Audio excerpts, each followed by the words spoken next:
guys, welcome back to the channel. Today we are talking about how Gen X is breaking all the rules of retirement and why it is working. And we do also want to include baby boomers in here a little bit because Gen X is basically defined those born between 1965 and 1980. And we fall in that category. You probably already knew we were Gen X.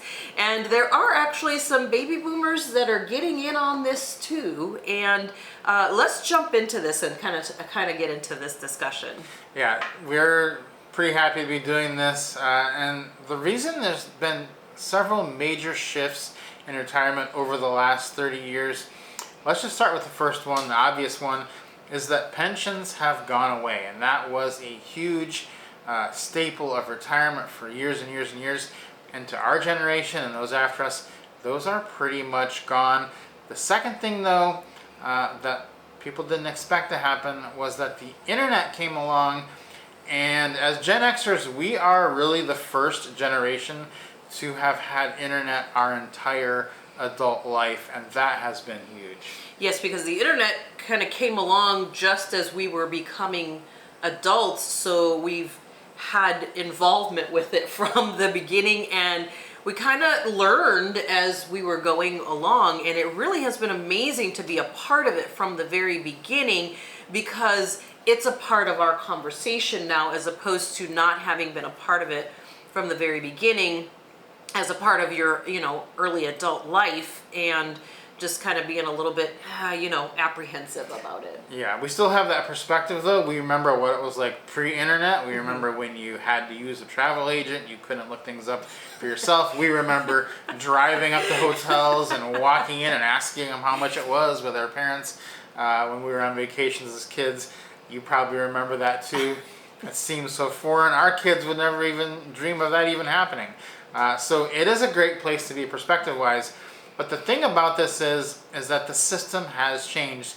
And any time in life that there is a major system change, it is always smart to look for inefficiencies in the new system because these are the things that can be used to your advantage. Now, why did the system change? It wasn't intended to be for our benefit, take away the pension, but it did end up working for a lot of people because those that design the systems want you to keep doing what you're doing, which is work until you're 70 in the same job and never really, make any changes. But they took away the main incentive for people to do that, which was the pension. And because of that, it was only natural that new ideas, new plans would emerge, and they're only going to accelerate as more and more younger generations realize they can do something different and they can retire early. They're no longer bound by this idea of, well, I have to work 40 years at the same job and in the same state so that I can get this pension. It would be dumb if I moved. It would be dumb if I left this field of work. Yeah, exactly. They essentially took the carrot away because when you took a job, you were, kind of committing to being with that company or with that, business for a long time because they were holding that pension out in front of you. Once they took that away, then there's no focus then on the carrot. You're looking someplace else. Okay, well, there's other things. Okay, what are those things? Let's explore them. Yeah, so how has Generation X and some baby boomers broken the rules? The first rule we've broken is we're not waiting until we're 70 to retire. That's what it was designed to be. We're just not going to do it because there's no advantage to waiting. I don't have to wait until a certain date to get my money. I have my money. I can go do what I want. Why wait if you can do it earlier? And a lot of people are now using their 50s and their 60s to travel and to actually accumulate wealth because they can live cheaply while they are traveling. And maybe they're bringing in less money or maybe living on less money, but because it is so inexpensive to travel, and that's something that people didn't anticipate, you can actually accumulate more wealth while you're traveling and not working. Yeah, it's really quite wild to think that's even a possibility now.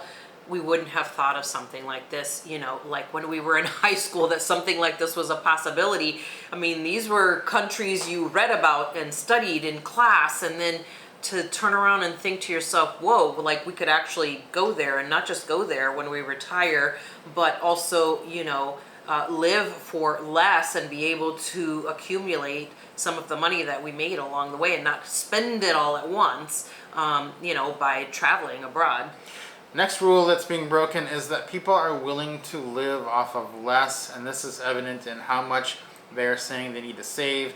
It used to be that people would save up millions and millions, and still people are, but they're cutting that number back, scaling it back, realizing if we need to make an adjustment in this day and age with the internet, with the world being open, we can scale back much easier than we could have 20 years ago.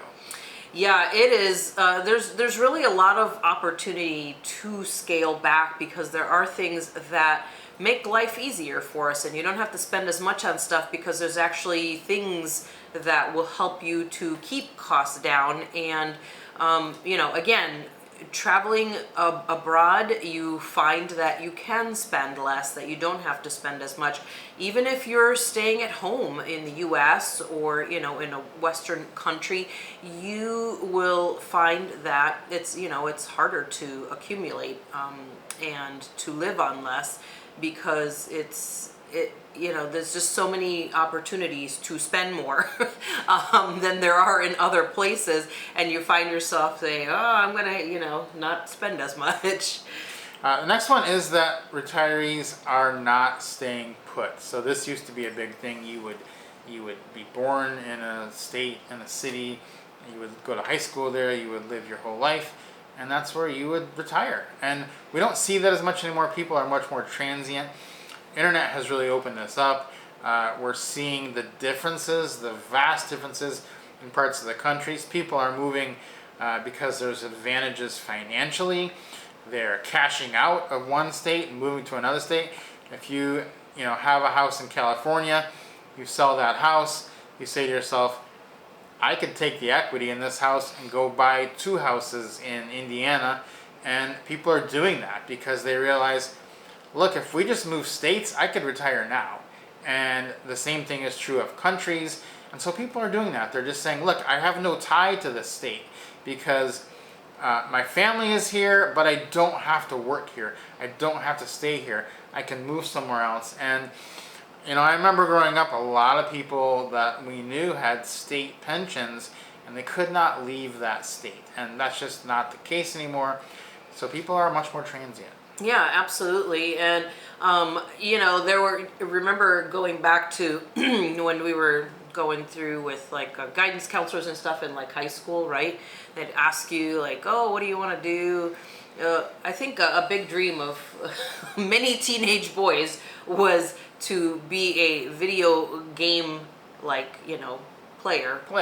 Try them out, right? And what did the guidance counselor say to you? Well, they said to me, you can't do that. That's not a job. That's not a job. I said, well, maybe it will be one day. And all my friends agreed. And we were like, yeah, this is what we're going to do one day. And they laughed us right out of the library. And so the next one that people are breaking is following your dreams, because all these years later, we've done it. You can now be a video game player for a job, make money. And yes, I hope the guidance counselors from the 80s realize this dream has come true.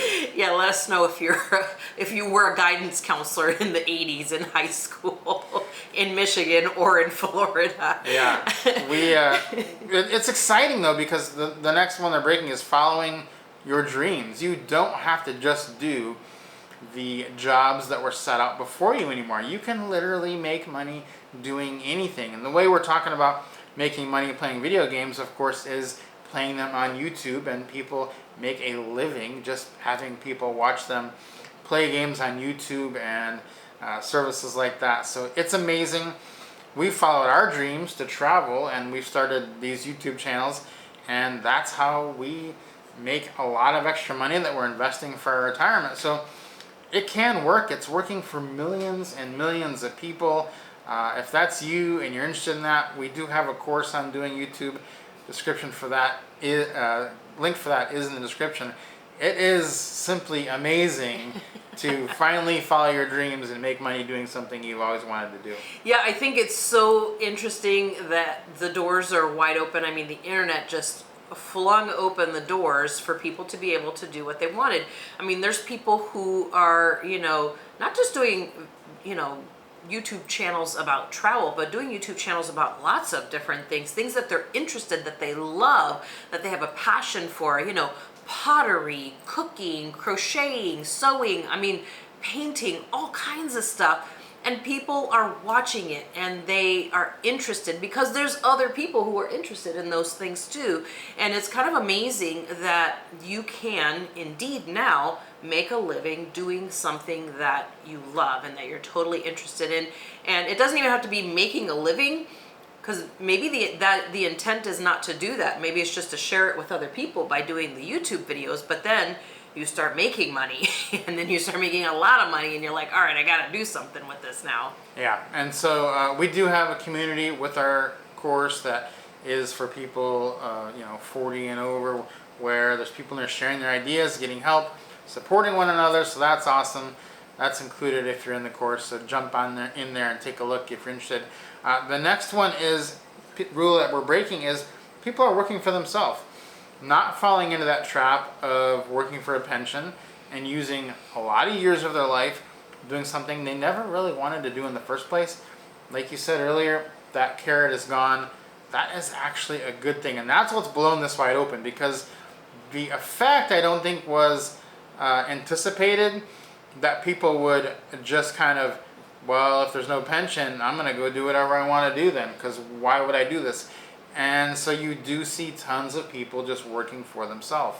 Yeah, I kind of think about it as like, they have those little mazes when you're going to, TSA or like the bank or whatever. You're standing in line somewhere and they've got those little mazes set up. And if it's empty, what happens after a while? Instead of people following the line, what do? People start taking out those little straps that go across and they just cut the line and they go straight to the front, or they take a different path. And that's actually what's happening here is, Gen Xers said, you know what? I don't have to follow this little line thing because there's nobody up there and I'm not cutting in front of anybody. I'm just going to remove this little strap and I'm going to take a different path to the front. And that's exactly what's happening here. Yeah, it is. And that's a good thing for Gen Xers, for baby boomers, and for those that are coming behind us to realize there are so many options. And that's kind of the whole point of this channel, is to show you all the different options available to you in retirement travel, early retirement. So guys, we hope this video has been useful to you and kind of explained what is going on with Gen X in retirement. If it was, please give us a like, subscribe to the channel, and we will see you on the next video.